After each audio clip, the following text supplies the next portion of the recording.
Public. Welcome to this Public.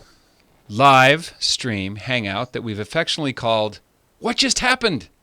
My name is Patrick Coffin. The Patrick Coffin Show podcast drops every Tuesday morning, and it's called that because that's my name. We went with that title because we thought it was fitting. I also have a membership site called Coffin Nation, which you can find the trailer at coffinnation.com.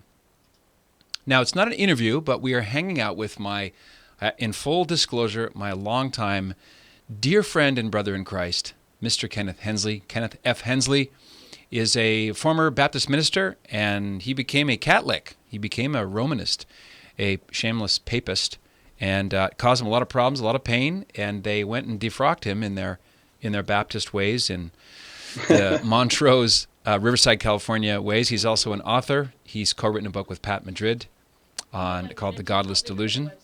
Hold on one sec here. Just keep greeting people. Give me 1 minute. We're greeting people as we roll in. Greetings. Yeah, we're going to embed it on another platform. So just throw your questions at us here on the Facebook. We are adjusting our jib and our, what's the word? Yeah, we just want people who are on the website to be able to contribute their questions as well. So we don't really have a topic except for just the general theme of going from not Catholic to Catholic. And if you are Catholic, staying that way. Strategies for keeping your kids in the church, obstacles for keeping your kids in the church. Maybe you're listening right now and you love Jesus and the Bible and you're a Christian, but you scratch your head about this Catholic thing. Why do they have pointy hats and incense and call each other Father when Jesus said to call no man Father? Ken Hensley, that was a long-winded way of saying welcome, sir. Welcome. Are you doing like a bad Japanese horror movie imitation here? You are so out of sync. It's just cracking me up. I'm going to be laughing the whole time. I hear your voice, and then about 2 seconds later, I see your mouth move. It's the worst Japanese film I've ever. It's worse than Big Trouble in Little China. This is a great opener for the session, Ken. Thanks. Since the people who are watching on Facebook Live do not see the sync up, but you shared, and I appreciate that. Go ahead, get your comments about my budding mustache out of the way. Go ahead, I can take it. Go ahead. Well, sometimes you look like Freddie Mercury, and then sometimes you look like Adolf Hitler. Wow. Sometimes you look like kind of a strange combination, but that doesn't make a lot of sense. Well, as the Romans say, Selleck wasn't built in a day. Okay. People under 30, Selleck? What? Isn't it Seneca? That's people under 4,000. Now, I noticed that you got your own mouth mullet going. Ever since I've known you, you've had a mouth mullet, which is to say a goatee. So you're one to talk. Hey, Ken, so you were a Baptist pastor. Yes. That's for people who have no idea who you are, but who might be interested. You came from kind of as you've said in your conversion talks and just knowing what you've disclosed publicly, kind of a rough family background, divorce milieu, but somehow after the drugs and playing in a rock band in Southern California, you went from bad acid trip to an encounter with Christ, and he kind of grabbed you by the lapels and did quite a rescue job. So maybe we just start with your first kind of Holy Spirit infusion and change. All right. Yeah, you told the story pretty well. I was 22 years old at the time, and what happened was that I found out that one of my friends had become a Christian. Now, I had some background. When I was about 10, 11, 12 years old, my father took my brother and sister and I to the Baptist church. I went to the church for a couple of years. Yeah. Jack Van Impe came through one time playing his accordion. No way. Yeah. Was Rick Sella with him? I don't remember. Do you remember? He I was like 10 or 11 years old. The highest words per minute rate, way faster than even Kennedy, Jack Van Impe. Well, wow. Jack Van Impe's claim to fame was not that he could play the accordion, although he did that pretty well, but that he had all of the New Testament memorized and a good portion of the Old Testament. So his sermon was just laced with these massive quotations all the time, just riddling off passages of Scripture and giving you the citation and all that. Anyway, when I was about 10 or 11, I went forward in Christ. I went forward in church to accept Christ. I responded to the altar call. And so I had some spiritual experiences then, went off to a Christian winter camp, found myself sitting out in the woods reading the screw tape letters, believe it or not. I went into the bookstore and I saw this little book with a devil on the front. I thought, well, that's a cool book. So I got it. And I remember reading. So basically, the first Christian book I ever read was C.S. Lewis. And I remember thinking while I was reading that I didn't know what the guy was talking about, but that I could tell he was super bright. Anyway, scroll forward about 10 years. I had been playing in a rock and roll band, been playing in nightclubs and things like that. And my band sort of fell apart. I moved up to Lake Tahoe to become a professional card counter. You remember that, right? I was doing the Rain Man thing.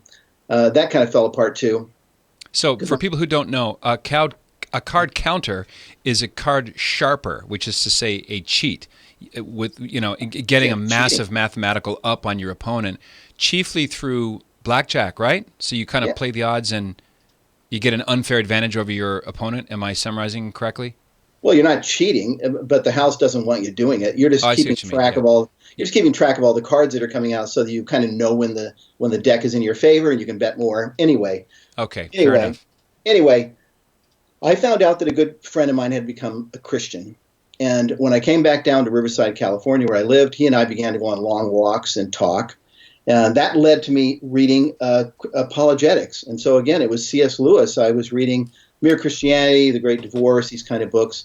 I was reading some books that were popular back then. Josh McDowell, Evidence That Demands a Verdict. Ever heard of that one? I was going to bring him up. Yeah, John Warwick Montgomery, History and Christianity. Anyway, I was reading a lot of apologetics that was giving me the idea that it was possible that there was truth to this thing called Christianity. And so I began to read the New Testament.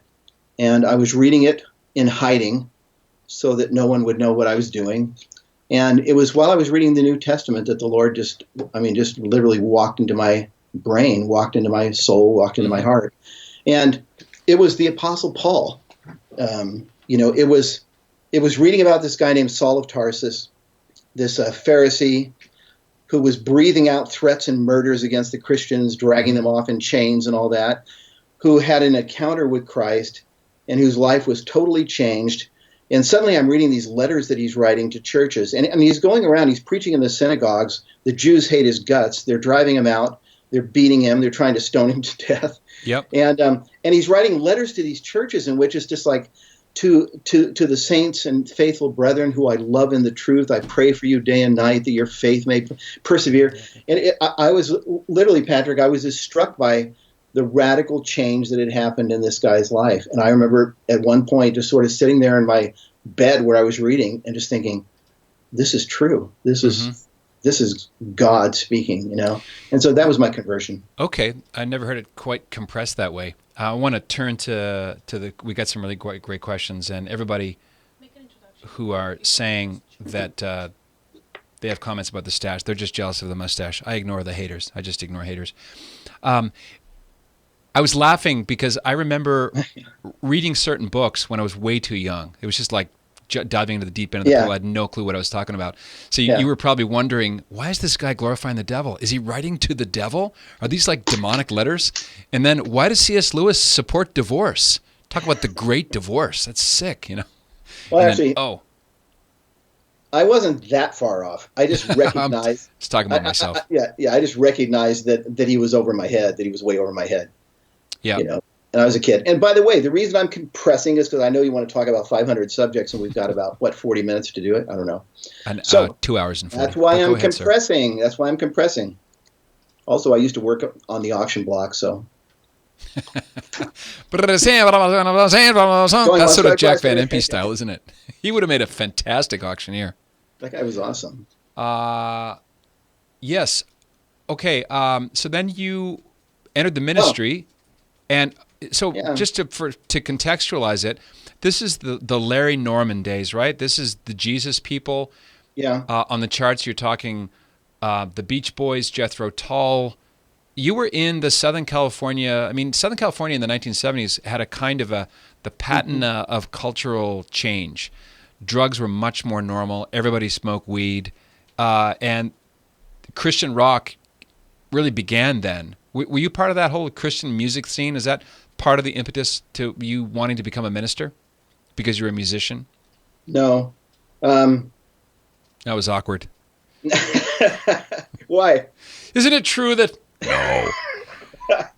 Well, Okay, it was that time. Calvary Chapel began in Orange County, California, with Chuck Smith. Chuck Smith, yeah. And then his number one disciple at the time was Greg Laurie. Greg Laurie's church was in Riverside, the town that I lived in. So I see. At the time when I came to the Lord, it's true, the Jesus movement was going, and I was invited, and I went on Sunday nights, and so I saw these bands, Daniel Amos performing, Second Chapter of Acts, bands like that performing. Yep. But I wasn't really interested, and I wasn't interested because of my musical background, because because I knew what it was like to be on stage, trying to perform, trying to get all the glory and blah, blah, blah. And I just had kind of a natural distrust of what was going on the Christian stage, and I kind of just didn't want to go that way. I was on fire to learn the Bible and to learn theology. So I ended up getting an undergraduate degree in Bible and theology, went to Fuller Seminary in Pasadena, got a master's degree in theology, main focus on biblical hermeneutics and New Testament exegesis, so Greek, New Testament, whatnot. Pause right there. You mentioned a guy named hermeneutics. Who is that?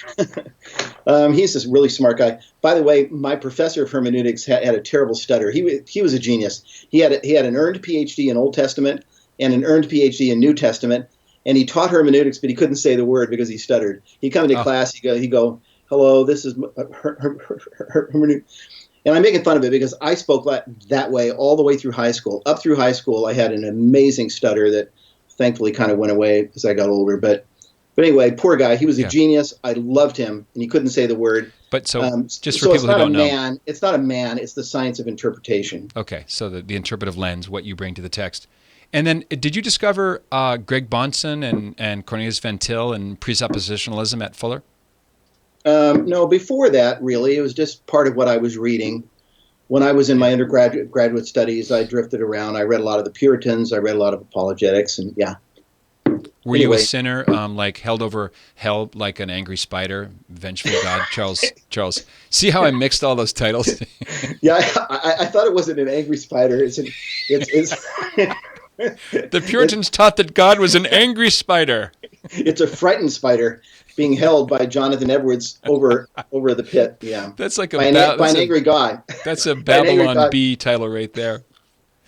Okay, well, very good. And then we'll get to the finish line about your Catholic conversion, and then we'll turn. There's a lot of people want to weigh in. There's a lot of wonderful comments, and we can. By the way, folks, if you want to cut and paste some Babylon B or Eye of the Tiber quotes. By the way, I co-founded Eye of the Tiber about 7 or 8 years ago with the guy who runs it. He's doing a great job. His name is Samer Naum. I think it's Samer's birthday today. And I came up with the subtitle, Breaking Catholic News, so you don't have to. But do cut and paste. We love... Okay, yeah, Ken's bio's up there now, too. Up in the description there of the Livestream Hangout here with Ken Hensley. Your Catholic conversion had to do with books and influencers too, right? And if I'm remembering correctly, you this is going to be a running meme. No. I first met you after a liturgy conference in Pomona with Father Cassian Folsom, Terry Barber, Father Joseph Fessio, the architect Duncan Stroik, and Scott Hahn. Isn't that weird? And there's another guy named Jim Sullivan. Why do I remember all these people? It's crazy. And so you had done you had some past connections with Scott Hahn that had to do with Fuller. Am I summarizing correctly? Please don't say no again, even if it's funny. Yeah. Scott Hahn, I met Scott Hahn when I was in seminary. He came out to Fuller Seminary in Pasadena because he was thinking about doing doctoral work there. And I ended up being his host. He was going to do doctoral work with the professor of hermeneutics that I mentioned. Mm-hmm. And I was his host for a couple of weeks. So I drove around with Scott, and we spent a lot of time talking, and we had a great time together. He ended up going back to the East Coast, and as everyone in the world knows, he stayed out there. So he and I communicated for a couple of years. This is the early 80s, 1980, 1981, 82, something like that. Mm-hmm. And then, we just faded apart. No more communication. So I finished at Fuller. I'm ordained into the ministry. I'm a pastor for 8 years when suddenly one of my parishioners just drops this bomb on me. He comes to me one night on Sunday night after the evening service, and he says, "Hey, I've been debating with these Catholics down in San Diego. You may be familiar, Catholic Answers." Rings a bell. Yeah, and in fact, he was debating with Patrick Madrid. And he says, this guy sent me a lot of material that's over my head, and I wonder if you'd look at it, Pastor. And and he sent me a set of tapes by somebody named Scott Hahn called Answering Common Objections Against the Catholic Faith. So basically, I just thought there's no way on earth this is the guy that I knew back in seminary. So I said, where are those tapes? He said, don't worry, I'll bring them next week. I said, no, where do you live? I'm following you home. And don't erase those tapes. Yeah. And I went home. I followed him home. I got the tapes. I'm really compressing because I don't want to spend the whole time talking about this. But basically, I listened to Scott's conversion story. I thought I could answer all the arguments that he made in the conversion story, but this light was turned on in my mind. It was basically curiosity. I thought, wow, how could I have gone as far as I have in my education, and I don't know the case for Catholicism? Mm-hmm. So that kind of launched me on a crusade may be too strong, but I became pretty obsessed with studying the case for the Catholic faith. And 4 years later, to make it shorter, mm-hmm. I resigned my ministry to enter the Catholic Church, and my wife and I became Catholic. And it's been 22 years now. I can't believe it. Wow, I still feel like a convert. Yeah, you were a newly confirmed Catholic when I met you, and Tina. Yeah, it was a short time. It was a short time when you and I met. Yeah. At Charles Borromeo, the parish where I was married. And yes. And your son, Kenny, just to put a shout out to all the Head and the Heart fans, Kenny, your son, whom I've known since he was a worthless little bag of lentils as a little tad, is the keyboard player for the Head and the Heart, and they're going to appear on Jimmy Fallon tomorrow night, right? Thursday night, as we record this? Yeah, new album. Yeah. I remember you, because I know you're a proud dad, as am I. You were saying, look, you've got to get this. Look, I know I'm the dad. But they're really, really good. And they've just totally taken off. Now they tour the world. I knew that they had made it. About a year or two after you said that, I was demoing a Bose radio noise canceling headphones because I travel mm-hmm. a lot. And there was Lost in My Mind playing. I thought, that's Kenny's band. That's the Head and the Heart. So that's mm-hmm. really cool. So carrying the family music tradition on. Last question before we turn to calls, Ken. Calls. See how long I was in live radio. So you field questions now with the Coming Home Network. You can be found at KennethHensley.com. What's the Coming Home Network? CHNetwork.org? Well, KennethHensley.com is just a store where I've got a bunch of recorded talks I've done in the past, okay. Mainly on apologetics related issues. A lot about the Protestant Reformation issues. At the Coming Home Network website, chnetwork.org, yep. I work full-time there with Marcus Grodi and the team, and I basically provide – I'm not doing apologetics so much. I provide pastoral care for people who are wanting to become Catholic, a lot of Protestant ministers from all kinds of different backgrounds, and lay people as well. So I provide pastoral care. I talk to them, mm-hmm. help them, encourage them. Many of them don't need answers because they're bookworms and they're learning. They just need a kind of support. So I do that. I help lead their retreats. I do a bunch of other stuff. But at Coming Home Network. Do the priestly abuse crisis factors enter in much? Do they I would become Catholic except for those homo predators with Roman collars? Forget it. Can't be founded by Christ with those monsters running things. I thought so, and I thought that it would be a lot worse than it has been. What I have found, I've had a couple of people who have said, I'm not going to become Catholic. I can't enter a church that allows all these perverts to run around. But I've only had one or two. The vast majority of people, and I'm grateful for this, the vast majority have an attitude of, hey, look, I'm becoming Catholic because it's true. Mm-hmm. And I'm going to join the church, and I'm going to defend the church, and I'm not going to be driven away because of the sin of certain people, Yeah. Well, that's good. As soon as you find a church without any sinners in it, let me know. I'd be interested. Isn't it true that, I don't know for sure, I'm sure you've read more of the studies, but isn't it true that less than 3 or 4% of the clergy have ever even been accused of anything? Isn't that about right? Yeah, so according to the John Jay report, from 1950 to 2002, no more than 4% have been accused even. So we're talking about the small bad apple minority that just destroys the reputation of the others. And you hear about nothing else. I actually don't like going down the statistical route because it sounds cold and clinical, like you don't care. Obviously, zero incidences of sexual abuse by anyone is too many. But it's not the case as reflected. For instance, if all you do is watch CNN or MSNBC or read Right. Time or the New York Times, it's not that gargantuan an issue. Maybe before we turn, because there's a lot of peeps on board now, Ken. And Ken, by the way, is our guest in this What Just Happened Now live hangout. Ken Hensley works with Marcus Grodi and the team at Coming Home Network. You can find a lot of his teaching tapes at KennethHensley.com. Not the Jethro Tull guitar player. This is a different Kenneth Hensley. No, that was in Uriah Heep. Oh, excuse me. Oh, Uriah Heep.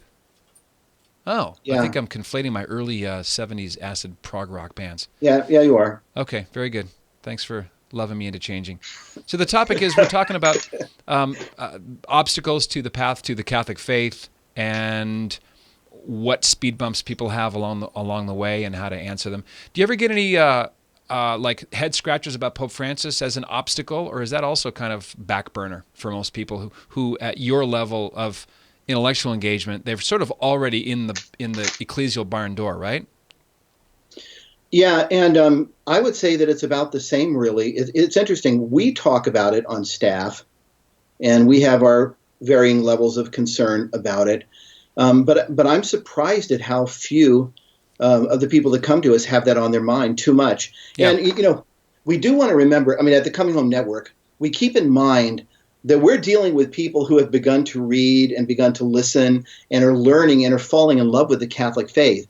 And so it's not our job to hit them with every problem that exists on the way in the door, And so that's not something that we talk a lot about, although we individually think about it. I think about it, that's for sure.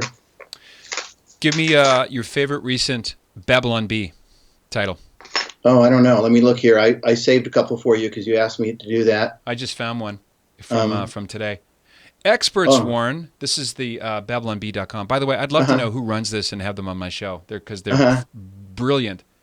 Experts warn, murders will just occur in back alleys if murder outlawed. These guys would be pretty funny. Here's a funny one. Liberals clarify, alt-right means everyone to the right of Stalin. Right.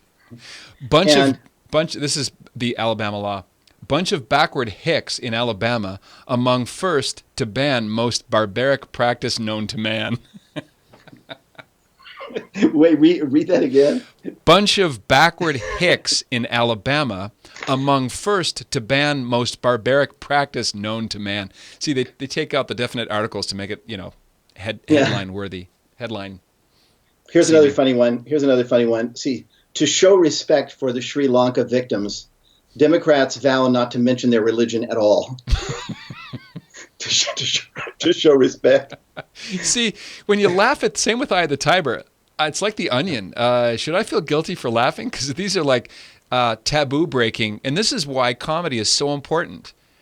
There's so much divinity hiding in the heart of comedy because comics, they burst bubbles and they bring you to a nervous place, and it's this explosive. What's the word? It has an expiatory quality to it that I love. So I think the way I put it is humor's a serious business. Last two, I'll give you one more. The last two that I read were more from the conservative side. So here's one from the other side. In brazen act of aggression, Iran deploys its country right next to our aircraft carrier. In brazen act of aggression, Just Iran move the whole country. I love deploys its country right next to our aircraft carrier sitting right off their coast. Christian teen commits to no side hugs before marriage. Oh, wait, I'm trying. You'll appreciate. Here's a Bible one. Judge bars Joel Osteen from being within 1,000 feet of a Bible. Okay. Oh my gosh! Alyssa Milano launches line of purity rings. Oh, I've heard that. She went on this crazy sex strike. Yeah. Yeah, I'm going to be talking about that inside Coffin Nation. I'm doing a Coffin Nation report for my members this week, and talk about a misbegotten, like a dim bulb celebrity who really hasn't thought through her sex strike, because conservative men tend not to be with liberal women. So she's only punishing liberal men with this strike. It's just, you got to think it through, Alyssa. Come on. All right, let's go. Two's of questions. Margot Basso, of course I remember the number. Hey, Mark. Hey, Chris Sawaya. Raquel Lopez. Rachel Moore-Ross says no. Kind of, what? No to what? Remember, I made this elaborate question and you went, no. She's just kind of walking. Bill Townsend. Patrick Coffin is a rock and roll loving Haligonian who partied at the Liquor Dome until confronted with the guilt of his Catholicism. Just kidding. Bill, these are good comments. yeah, just the way you say Haligonian makes me wonder if you're actually from Haligonia? Halifax. Haligonian is someone from Halifax. Oh, really? Yep. Don't ask, just accept. Now, this is not scrolling down properly. I don't know why. Oh, there it is. Okay. Yes, Clayton, Joanna Chapin. I was not on Magician's birthday. No. Nick Tom, how you doing, Nick? Good to see you, man. These comments are insightful. Yeah. Rachel Moore-Ross, shout out to Marcus and Ken. The Coming Home Network was almost solely responsible for my conversion to Catholicism. Amen. Good to hear. Glad to hear. Wonderful. Awesome. Did you even tell them that you and I worked together for like 10 years? Let's just move on to a different topic, shall we? Look at that shiny metal object. Yes, Ken and I sat, I was going to say we sat cheek to cheek, like we were teaching tango. We worked about 10 years in a headhunting / recruiting firm that Ken founded and asked me to co-found, and it was biotechnology and validation engineering, and it's interesting, Ken, how I didn't even know because I'm used to hearing what a headhunter is. To me, a recruiter is someone who works for the Marines in a strip mall. Yeah. But that the skill of interviewing people and making cold calls was fantastic training for me to do what I'm doing now, because it gave me a skill in extracting very important content very quickly from a conversation. And you've only got about 5 to 10 seconds. That's it.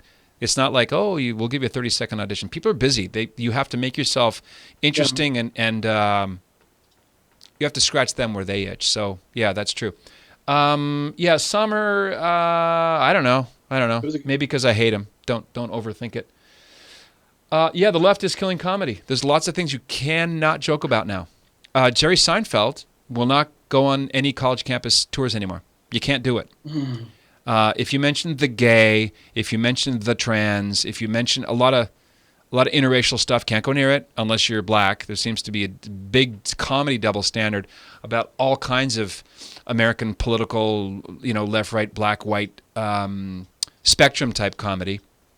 Back in the 60s, it seemed like both Lenny Bruce and Richard Pryor were both kind of pushing the envelopes out now. Now it's all filtered through SJW sensibilities, and yeah, that's a good insight, the death of comedy. That's why the Babylon Bee is so great. Bill Townsend says, I have the expectation that Jesus had a sense of humor. There's a book called, this is so weird because I haven't thought about this book in 20 years. The author is Elton Trueblood, and it's called The Humor of Christ. How's that? Mm-hmm. Can I hear a stadium applause or something? Yeah, and it's a book on Christ's kind of ironic / sarcastic comments. I think he also mentions St. Paul's little crack in the second Galatians about the foolish Galatians who want to Judaize and circumcise everybody. Would that the knife slip? I mean, wow. Lay that into a homily, see what happens to you. Anyway, there is no second Galatians, by the way. What is it? Galatians what? Well, it's just Galatians. You think about 2 Corinthians? No. You said 2 Galatians. Oh, sorry, I meant Galatians chapter 2. Yeah. What are you, a former Protestant? Get out of here. Get out of here. Forget about it. Well, I cracked a joke about that. I was preaching through Romans. I used to do expository preaching. I was preaching through Romans. We're in Romans chapter 4, where it's all about circumcision. I mean, this is circumcision. Abraham circumcised. Was he circumcised before or after the, blah, blah, blah, going on and on. And I was preaching, and the dangers of extemporaneous preaching. I was getting going on the thing, and I said this. You got to look, Patrick. You got to look. All right. I said, Paul takes the argument of the Judaizers, and he cuts it off below the knees. You didn't. Yeah, and the second I said it, I realized what I said, but the whole church went silent. And then a couple of guys sitting in the pews like... So wow. Anyway, That's great. That's kind of like what Paul did, though. That I wish they would slip with a knife and emasculate themselves. Yep. Now, if you had done that as a comedian, you would have gotten a laugh. But because you stumbled into it innocently, like a little lamb in the forest, they went all so awkward. But that's interesting what you say about comedy now. And I hadn't heard that. Seinfeld says he can't go anymore. He can't tour anymore. No. Because the thought police and the word police are just like, it's just so hyper vigilant now. And it seems to me such a strange, broken moral compass, though, because you can eliminate your child up to birth, and then if you're trying to eliminate your child and it doesn't work, well, then you can eliminate them again after they're born and alive. Yes. But then, in fact, you can get elected to office. You can get elected to high office. You could become president. But if someone finds out that when you were 12 years old, you told your buddy not to Jew you down, that's it, man. If somebody finds that out, I don't care if it's 50 years ago, junior high school, you're dust. You're gone. Yeah, This word stuff. Everyone is a Nazi. Everyone's a neo-Nazi. Everyone's an alt-right. Everybody's this. Everybody's that. Racist. You're all of them. Yeah, white supremacist is the latest desperate act of trying to come up with a word salad tag. I mean, analyze this. White supremacist. Yeah. It's a nonsense it's like a word salad gibberish term. Yeah, I'm white, okay, and I love my country. What else you got? Well, you do want white people to dominate. You got to add that in there. See, now Ken, you're killing me here. I'm telling you, someone will take a snippet of that and they'll throw it up onto another hate channel, and the SPLC will come by and you'll be labeled a hate group, which is ironic, isn't it? And the fact that I'm joking won't matter. Doesn't matter. No, see, there was a 12-second delay between the joke and the I'm not joking part, so you can't win. So you've got the Southern Poverty Law Center determining who's hateful. It's a total money-making scam, and they're the biggest hate machine on the face of the earth. Or Antifa, anti-fascism. Who has the fascist M.O.? Yeah, Antifa. So when you don't have arguments, you have to do something else. And the something else that the left has decided to do is to shame through bad words and say them over and over and over and over and over again. That's the Saul Alinsky thing. Separate, quarantine, ritually shame, and isolate the target. That's what they're doing. And I think all this, let me get your opinion on this. Do you think this is an effort on the part of big tech to clear the decks for the 2020 election? To expunge conservative voices under ridiculous premises? No. Well, okay, I don't think that big tech... God, are we really delayed that long? Because I said no like 10 seconds ago. Anyway... I'm doing this on purpose, awkwardly. No, we're not. We're just go with it. I don't think big tech dreamed it up, obviously, but big tech is doing it. They are doing it. YouTube, Facebook, Twitter, Instagram. These guys know. I mean, they're mainly all lefties, Silicon Valley lefties and whatnot, and they know that these are the forums in which people discuss things now. Yeah. And I don't care what they say. They know that they can. That they can manipulate the conversation, and they're doing it. They're definitely doing it. Didn't you tell me? You told me 2 days ago that you had someone on that you interviewed, and the title was simply "Being Black and Pro-Life in America," right? Black and Pro-Life in America, Reverend Walter Hoy II, one of my heroes. Yep. Okay, so he's talking about what it's like to be black and pro-life in America. Yes. And you get an email from YouTube the very next day saying, we have looked at this content. It's not exactly appropriate, and so we are going to basically shadow ban you, or we're going to fix it to where we're going to under the auspices of the content involved. I mean, I'm summarizing. Portions of your interview, of your video, would not be suitable for all advertisers. They do not say the specific content. It's all vague. And then you go to the terms of service, and there's a list of kind of don'ts and be carefuls, and anything that we just said is fair game. This is probably going to be what we're doing right now. Will probably have will also be disqualified from monetization because you said something that's funny, but not politically correct. So you've already stepped in the bad, the bad puddle. But then it's not. There's so much to be said here. Not only is it vague to the point of absurdity that any speech that some committee doesn't like will get removed or demonetized, but it's not equitably enforced. You look at a show like the Joe Rogan Experience. Joe Rogan puts an F-bomb in front of just about every noun on his show. So do his guests. It's just a potty mouth frenzy. And he advocates for the legalization of mushroom drugs and all kinds of stuff. Both of those are explicitly forbidden by YouTube. No problem. But Steven Crowder, Milo Yiannopoulos, Alex Jones, Gavin McInnes, and now it's so funny. By the way, I'm not saying you have to agree with. This is the whole point. Oh, you're good with Alex Jones. No, forget it. We're not. You're still missing the point. It's that the demonetizing and the censoring and the banning is only traveling in one direction, whether it's Twitter or Instagram or Facebook or YouTube. Google now owns YouTube, which says a lot about what we're talking about here. And then they had to throw in. Isn't it funny, Ken, that they threw in Louis Farrakhan to give the appearance of balance? And the funny thing is, well, it's not funny, but if you complain about it, Catholics on the left will just say you're whining. Yeah, correct. Yes. All right. I know what I was going to say. Back to Bill Townsend's comment. In other words, they don't care about free speech. Oh no. They're happy as long as conservatives are being banned and thrown off. They're happy, and therefore it's like, hey, quit whining. Everything's cool. They don't care about the issue. Yeah. You notice that the Catholic left and the left are pretty much indistinguishable. At least plenty of examples, like that. I don't know if entirely, but plenty of examples. Very, very similar. You know what? And I don't know what can be done about it either, because even if the U.S. government were to come in and regulate Facebook and all that and force something, the thing's global. What does the Chinese government have to do it, and the Indonesian government and the government of Chad has to do it, and Australia and every country in the world has to do it. So they know what power they have. I mean, it's like well, they've got the media. That's what they've got. Maybe more conservative-minded people need to do what Al Gore did and invent another internet. I don't know. He invented another one? Why? Do you know why I said Al Gore? It's because you said Chad, and the word Chad is forever branded in my brain with hanging Chad. Yeah. From the election.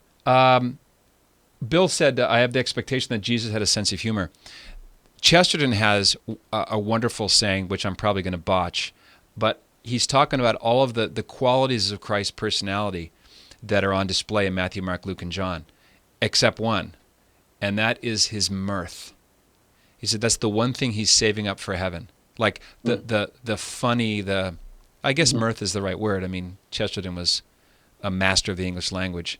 And that's interesting. When I was a kid, I used to draw pictures. I was a pretty good artist, mainly because I was a terrible student, so I doodled a lot.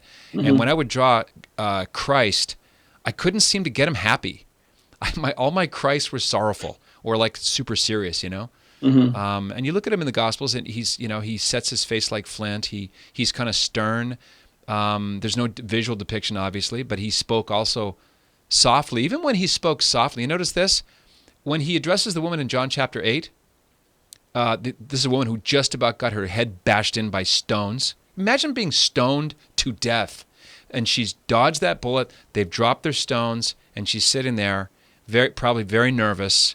He's a Jew. What's he going to do? And then he just asks them, where are they? They're gone. Does no one condemn you? No. Neither do I condemn you. You go and sin no more.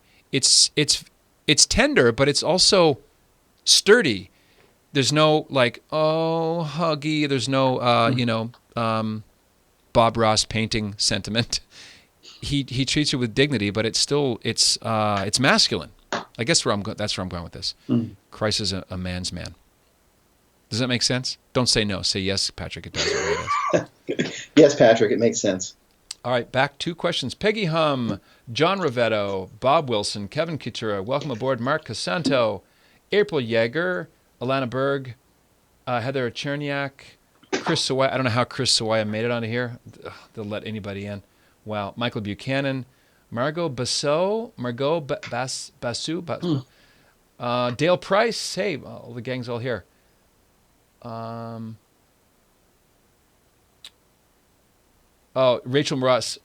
Moore Ross says, my husband's a Jew. His mom's Jewish, though he's Catholic. We make Jewish jokes all the time. Well, that's because there's two sets of rules. I heard a joke from, what was an observation by Mother Miriam, raised Jewish in Brooklyn, and that is that the second most Jewish religion in the world is Judaism, because Jesus Christ is the new Israel, the church is the new Israel. Did you hear that Christ started off with 24 apostles, Ken? There originally were 24, and 12 went west and started Hollywood, and then 12 stayed and started the Catholic Church. Have you heard this? No. That was a joke, by the way. See how quickly I inserted the fact that it was a joke. A guy named Kirby Fike is here. It might ring a bell. You're going to get banned for that joke. Kirby Fike says, this is brilliant. He says what? Oh, no. Before I get to Kirby, Bill says, this is Bill Townsend, folks, not me. I'm a white supremacist. I love Diana Ross's group. The Supreme. Okay, very good. Question for Ken from Kirby. Are many pastors that show up at the Coming Home Network shocked to hear about the Catholic Church's view of contraception? No, not shocked, because most that turn up have already been thinking that through.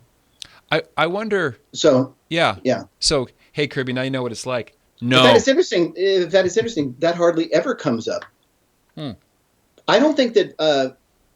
I don't think people come to the Coming Home Network until they have gone a good distance along, and then they decide that they're kind of on the road into the church and they want support. I don't have that many that come to us just sort of brand new to the idea and start riddling us with hard questions and having a lot of dispute and problems and whatnot. Yeah, no, that hardly ever comes up. They've got like steam behind them already. In fact, it may have been what Catholics call controversies are already resolved. I mean, those were probably the hooks that first drew the attention of a lot of Protestant ministers who tend to be literate and book nerds. Isn't that funny, Ken? How we project out what we think people are going to have a problem with. Like we're obsessed. Oh, they're going to talk about the gay priest scandal. And they don't. They just want to talk about the real presence or heaven or something. Are you saying that Kirby has a problem with the church's teaching on contraception? I'm saying. You're saying that about one of your viewers. I'm saying Kirby was raised in Chad, but he's a self-hating African. That's what I'm saying. Listen, most of the people that come to us, whether laity or clergy, they have been thinking through the issue of sola scriptura, the problems with sola scriptura. Yeah. They've come to understand that taking the Bible as your sole authority just doesn't work. And the Protestant church has been fractured into hundreds, and even thousands of sects and denominations and independent. A new independent church pops up every single day in America with somebody teaching some new slight variation on Protestant theology. And they've come to a place where they understand that that's not working, and that if you look at the prayer of Jesus in John 17, where he says, Father, make them one, he talks about one shepherd over one flock. He prays that the church will be one. I mean, this is his final prayer the night of his arrest, and he's praying for the church to be one so that the world may know. Most of these people have come to the conclusion already that in order for the church to be one, Jesus had to establish a church with some system of authority on earth, and so they're buying into the authority of the church already. And then they begin to examine all of these separate issues, and they realize each one of them makes sense and is even, and is wise in the end. Yeah. And so they're not getting hung up on that. In fact, you mentioned earlier the Pope and his, confusing statements, and I would say that comes up more often than contraception comes up. And abortion what's your general MO? Do you just go back to the claims of Christ and say, look, the church is not dependent on the non-authoritative teachings of any of the 266 popes? Like, don't get hung up in the now. Think of how the longevity of the church. We live at the speed of Twitter, right?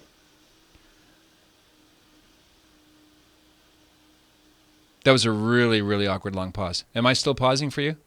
Well, you were speaking for a long time and no sound was coming through. Oh, that's crazy. Can you hear me now? I just heard that's crazy. Can you hear me now? Right now. Okay. So I was just guessing. Your mouth was moving, but I wasn't hearing anything. Okay. No, I wasn't. By the way, I wasn't doing a fake Japanese, what's up, little Tiger Lily thing. I was just saying that most Lily. people today live at the speed of Twitter. They keep forgetting that the Catholic Church has been around for 2 millennia, and any given papacy, even the longest one in history, is a tick of the clock on the ecclesial calendar, right? Does that make sense? Yeah, and I do say the things that you're saying. I try to comfort people with that. I also try to sympathize because I have problems. I have problems myself. Yeah. And so I do try to sympathize with the problems that they have. I have a problem. I just say at least this. I have a problem with communication or lack of communication. I'm a father. I'm a grandfather. Think about the dubia. Think about the authors of the dubia. Mm-hmm. If my children came to me and they handed me a formal letter saying, "Father, can you clarify these things?" I wouldn't dream of putting it in the shredder and going about my business. And even if you taking it one step further, if they phrased it in a question, 5 questions that could be answered yes or no. Yeah, and even though I understand that the way the questions were phrased, that he would feel like he's being boxed into something he didn't want to be boxed into. My point is, though, no, I wouldn't think to shred them and go my own way. And if my kids came to me, I'm thinking about the claims that were made in the letters of Archbishop Vigano, and then also this letter that came out, this open letter to the bishops a couple of weeks ago. Mm-hmm. And I'm thinking of the analogy again. If my children came to me and they said to me, my wife or my kids, my grandkids, and they said, "Dad, we have heard that you are having an affair. Is that true?" It would never cross my mind to say, "I'm not going to say a word about this. Do your own research, figure it out." And so, yeah, I have real problems with the silence, and I have real problems with the way this issue was dealt with in February in Rome. Mm-hmm. That we're going to meet in Rome. We're going to handle the situation, and I have real problems. So I want to express sympathy because I feel that too. But I go back to the bottom line or the backstop, and that is the Holy Spirit is leading this church, and the Holy Spirit is not going to allow anybody sitting on the throne of Peter mm-hmm. to formally and finally, speaking ex cathedra as shepherd of the universal church, announce infallibly A when not A is the truth. Yeah, gotcha. And that's backstop's a good is a good metaphor. Right, fair enough. Alana Berg, brilliant. Antifa, anti-First Amendment. Yeah, right on. May Grimm, welcome aboard. Rachel Moore Ross, yep, big tech. But this is all about the election. What's that? But you need to know speech is violence. Yes, speech is violence. That's the argument. Your opinion is like violence to me. Yeah. Your opinion is like a knife cutting me. And therefore, if I have the right to self-defense, if you're attacking me with a knife, I have a right to fight you off, and then certainly I have a right to pound you into the ground if you're speaking a point of view that I view as because speech is violence. I was watching a Scottish YouTuber named Count Dankula, and he showed a little video clip that was taken outside a comedy club. You'll love this, Ken. In Naples, Florida, recently. Someone in the audience felt triggered. It's like a Saul Rosenberg thing from the Jerky Boys. He felt hurt, emotionally hurt by something a joke he told on stage. Mm-hmm. He called 911 on the comedian. He called the cops on the comedian because of a joke that he was offended by. And because he was being assaulted? He was like verbally assaulted, yeah. This is where we're at. Margot, Chris Sawaya would be on. I don't know who Chris Sawaya is, Margot. I think he's a Russian bot by way of... Lebanon. Charles Estrada, Kevin Gregoric, welcome aboard. I don't even know why this is funny to me. Alana says Farrakhan is Farrakhan is an anti-vaxxer. That's such a mashup. Is that true? He's an anti-vegan activist. I don't know. They deplatformed Paul Joseph Watson. Yeah. Yeah, just one second. Paul Joseph Watson did a really good commentary on architecture, and I think he's a Catholic. He Prison Planet. He's over in the UK. He does a lot of thoughtful commentary. He speaks in a very kind of There's an old joke in Canada. You can always tell an Englishman, but you can't tell him much. Mm-hmm. But he has this kind of fulsome, assertive way of speaking. Yep, got rid of him. Hanging Chads, we're a little bit behind here. Peter Cochran, welcome aboard. They got rid of someone named Laura Looney or Lunar or something. Now I don't know anything about her. Yeah, Laura Loomer. Yeah. Oh, Loomer. Yeah. Yeah. She's a conservative activist, kind of loudmouth, brash. I don't know how effective she is, but I mean, ban her? What does she talk about that she's banned? Well, she'll show up at. She kind of, from what I know, I'm not an expert. I don't consume her stuff regularly, even enough to know. I just remember her. She darkened her hair black, and she would show up at CPAC and also liberal events, and kind of put a mic in your face and kind of put you on the spot, asking tough questions. That's all I know. She's not violent. She's not whatever, but she's really come in for a special shellacking from the left. I just want to get to the bottom. Margot asks what a CB radio is. It's a citizen band radio. If you were alive in the 70s, you had a CB. I certainly did. In fact, I remember my handle. This is so weird. XM63 2011 2. XM63 2011 2 was our handle. You were listening to the Cops and stuff? Cops, yeah. Skip, I listened to some people in Portugal. So it was like a mini ham radio in your car. Mm-hmm. That was just back when songs like Convoy were on the air, mid to late 70s. Kirby Fike, really good pod recently with Joe Rogan, Tim Pool, and Jack Dorsey about free speech on Twitter. Recommend everybody check it out. I feel like Twitter's doing the best out of all these platforms. I'm not sure, Kirby, what you mean by you feel like Twitter is doing the best. I watched that interview. Because they were willing to have the interview. Okay, great. But Jack Dorsey does not care. You can tell. He's just mumbling his way through. His Indian woman attorney, who's at his right, is like very sarcastic, very patronizing to Tim Pool. I'm glad they had the conversation, I suppose. But she pretended to not know what liberal meant. She'd never heard the term intersectional. So, and Jack Dorsey doesn't care. Twitter, obviously, I've been shadow banned. A lot of my tweets you can't retweet. Twitter removed half of my followers. So it's going on, but you don't. I agree. I agree that people would do well to listen to that interview through, though, because it's quite enlightening to hear the interchange over the course of a couple hours. So I put my stamp of approval on that comment. You know what I say to that? It was very interesting. I've listened to it. Jack Dorsey's assistant, the lady you're referring to, is sort of in charge of this area of the company. Yeah. And she was explaining that no, we want all points of view to be aired. We want all sides to be heard. We just don't want people to be attacked. And if you begin to attack someone, then you get banned. It's not true. That's not true. Back. All right. She says it. She used words. They're not true words, because the shadow banning and the outright banning from Twitter is definitely one-sided. It's an empirical fact, and they're just whitewashing. Thank you. Yeah, anyway, different conversation. But I think you should. I wish more conversations like that would happen.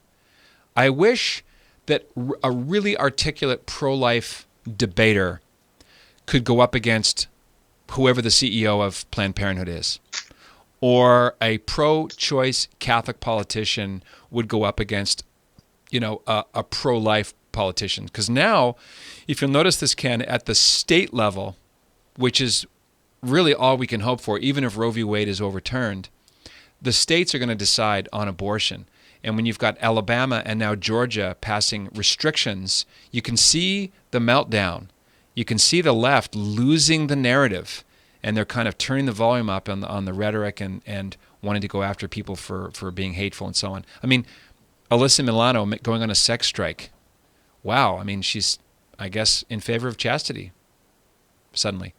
Maybe can you sit back just a little bit, Ken? You're a little close to the camera.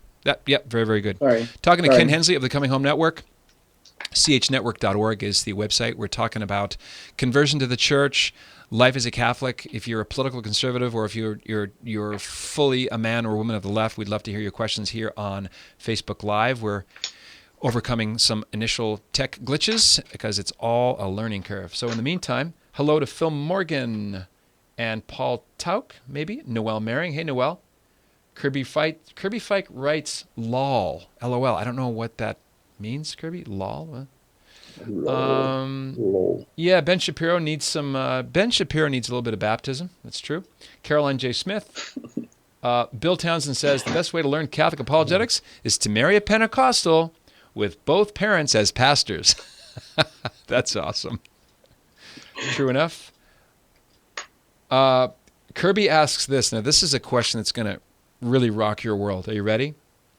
Kirby says, did Ken actually read any of those books in the background, or are they there just for decoration? They are plastic. Do you want to reveal who Kirby Fike is? Or you want to keep it cryptic? Cryptic? Cryptic. That's my son-in-law trying to shame me publicly. Okay. He's trying Noel says the books He's trying to goad me. He's trying to goad me so that my true self will come out now. Noelle Merring thinks you and I are beautiful. She wrote, "They're beautiful." Thank you. Thank you. Rachel Ross, that was an excellent interview. I would like Tim Poole. Yes, Margot. Yes, everything will be solved at the June USCCB. I agree in full. Everything will be solved. Bill Townsend says, Ken's response to Vigano, no. Kirby says, looks like a lot of Rick Steves travel picture books. You want me to pick them off the shelf and read them out loud to you? No, don't do that. Count Dankula. Yeah, Count Dankula, he's also been attacked. That guy is really funny, Count Dankula. Have you seen Count Dankula, Ken, on YouTube? No. All right. No. Here's the problem. I'm a Catholic, okay? How can we talk about anything just let me clear the serious decks on something. I have to get this out. As a Catholic, as a disciple of our Lord and Savior Jesus Christ, as someone who's a regular rosary prayer, I'm all in, as people know. I'm also not offended by potty words very much. Maybe I should be. So I'm not put off by by foul language. I'm more into the premise and the conclusion more than nitpicky about words. Although some words are, we all have our little line. I can't stand blasphemy. I can't stand any JC words. Anyway, so Count Dankula, he's a very kind of gnarly bearded Scotch guy who weighs in on things. Rachel is familiar with him. Kirby respects Jack Dorsey for showing up. He would not have shown up without his attorney there. No way. He was like mumbling. I don't know how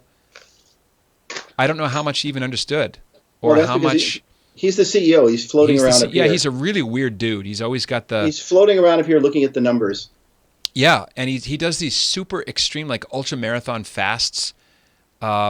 It might be like billionaire guilt. When you're worth that much money, I wonder if it's like the way James Cameron felt when he was directing Titanic, like the largest pyramid in the world made of concrete, and it's got its little needle point. It's like a pyramid, like crushing you. I wonder if you have that much money and that much influence, if it's just not good for you psychically. I don't know. J.D. Travers, hey, Caroline J. Smith, you're the only person I know who quotes the Jerky Boys. Yeah, this is Mike DeRucchi. This is from the Super across the way. We used to listen to the Jerky Boys in our office, our headhunting office. Big time. I'm telling you, that place reeked. It was just like it was a dingy office, maybe 20 feet by 12 or 13, in Reseda, California, just down the road from where they filmed, the Karate Kid. Yeah, Reseda was the bad side of the tracks, right? That was where Daniel was from, and Elizabeth Shue was from Encino on the right side of the track. So we were like in the barrio, the mean streets of Reseda. Hey, by the way, you have to send me another check. You said we were going from 5 till 6. Now it's 6:11. Yeah, I don't want to talk to you anymore about that. You sign up. Read the fine print. You have to take some persecution here.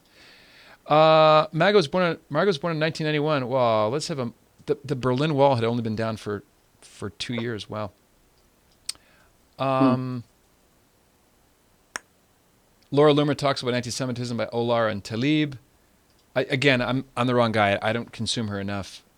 I think the Laura Loomer is on the opposite end from Talib and them. Yeah, a lot of She's nowadays the opposite. it's almost no one has a monolithic view on everything. There's a lot of, it's like, oh, the gay community believes, or the black community believes. There's not a monolith. Yeah. Bill asks, since Rush stopped touring, does that mean Neil Peart has been deplatformed? Man, we're suckers for bad puns, Bill. 10-4, good buddy, John Rivetto. Oh, this conversation. XM4524362. Isn't that weird how that sticks in your brain? CB handle from the 70s. That's wacky. Yeah, 10-8 on the side here. Wonderful. Margot's lost. Yeah, I'm lost too. Nay. Toots. Oh, sorry, totes, but they obviously haven't thought about the issue in their own echo chamber. Yep. The assistant from Twitter's lying. Tim Pool. Yeah, he did. Tim Pool did. I give him credit. Tim comported himself very well. That was a high-pressure thing. Because Joe Rogan is, everyone's talking about how great an interviewer he is. He's not. He gangs up on his guest. He did this to Milo.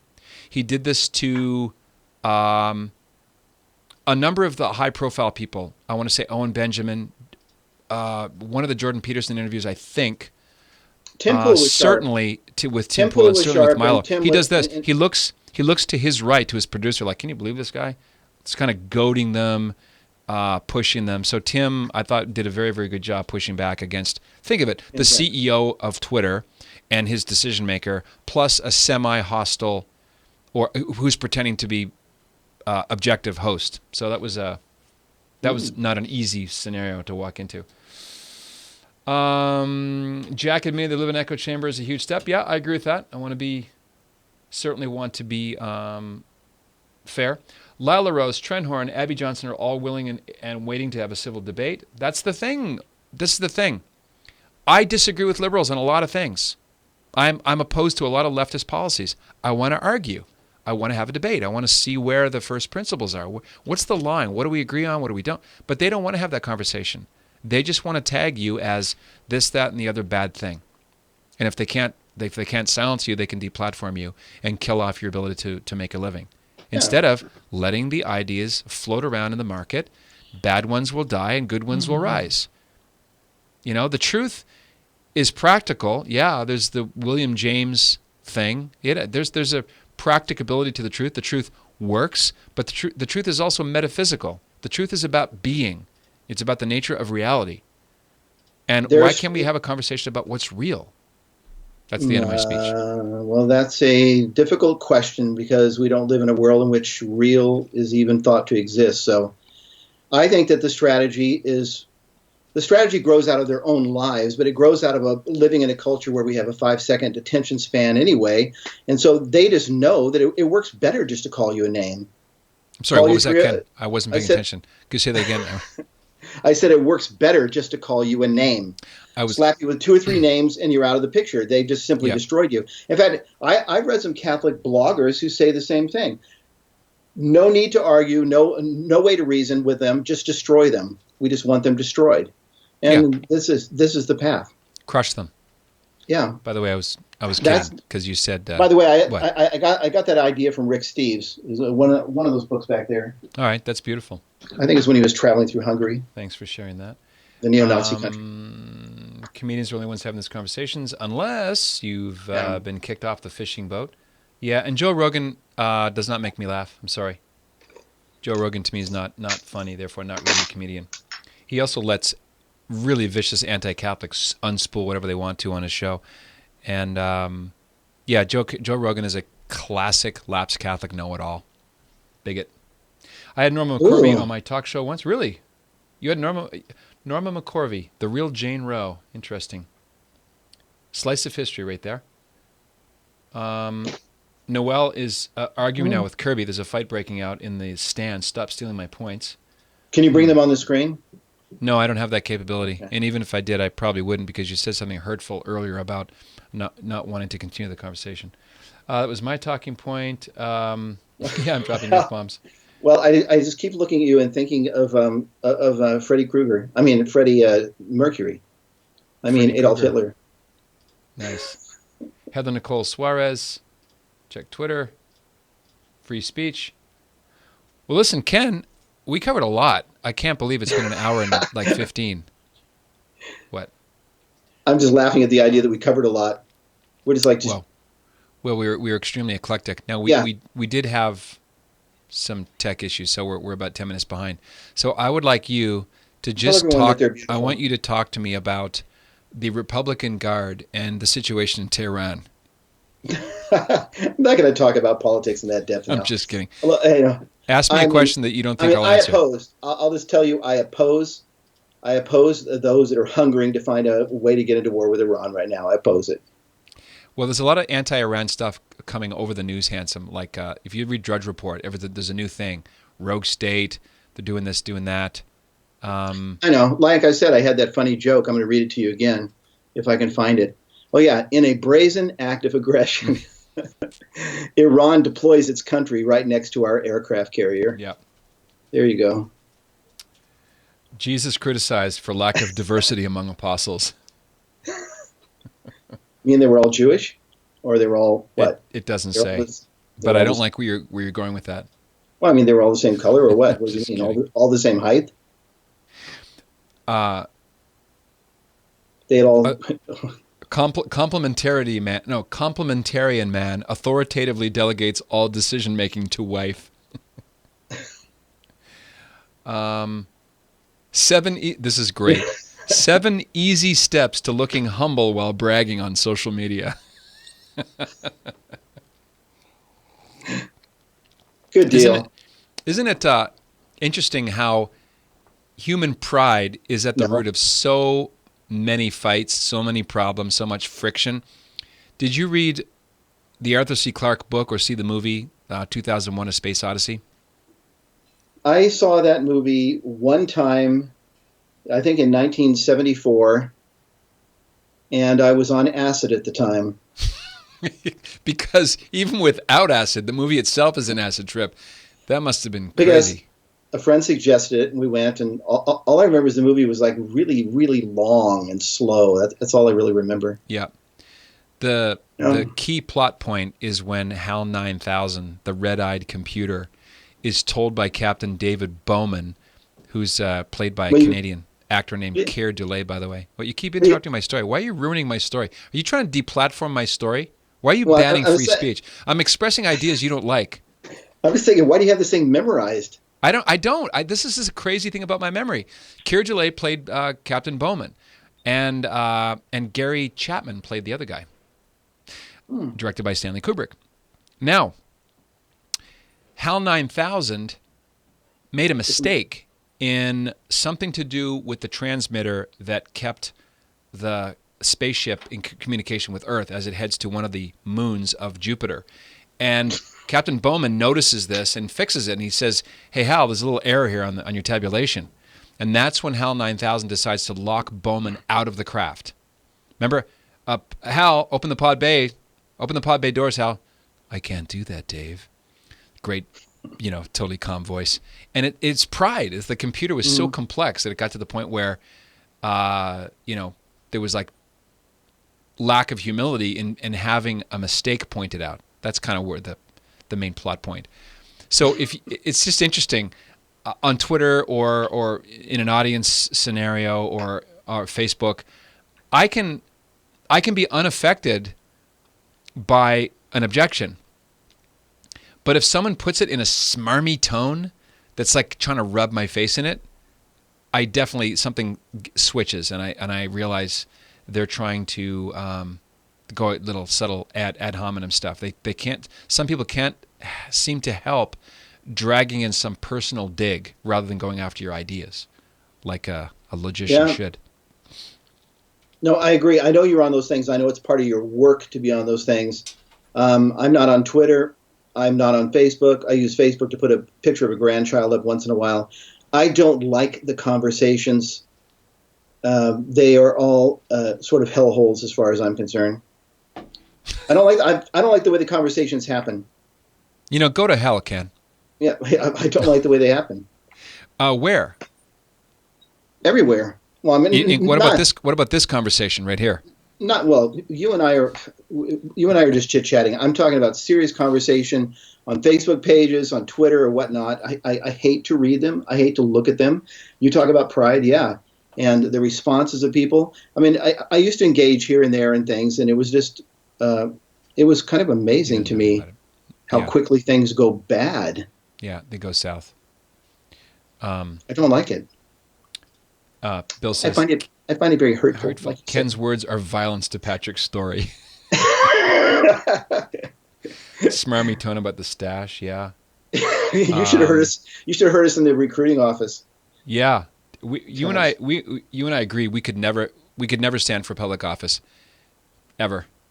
If someone really wanted to dig at your filthy affect and your ways and your wiles.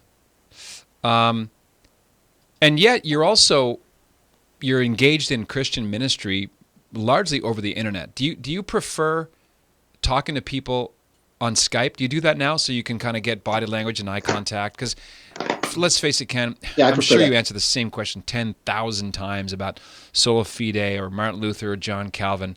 Do you prefer to just to hop on and have eye contact and hear the person's voice and get to know them on that level?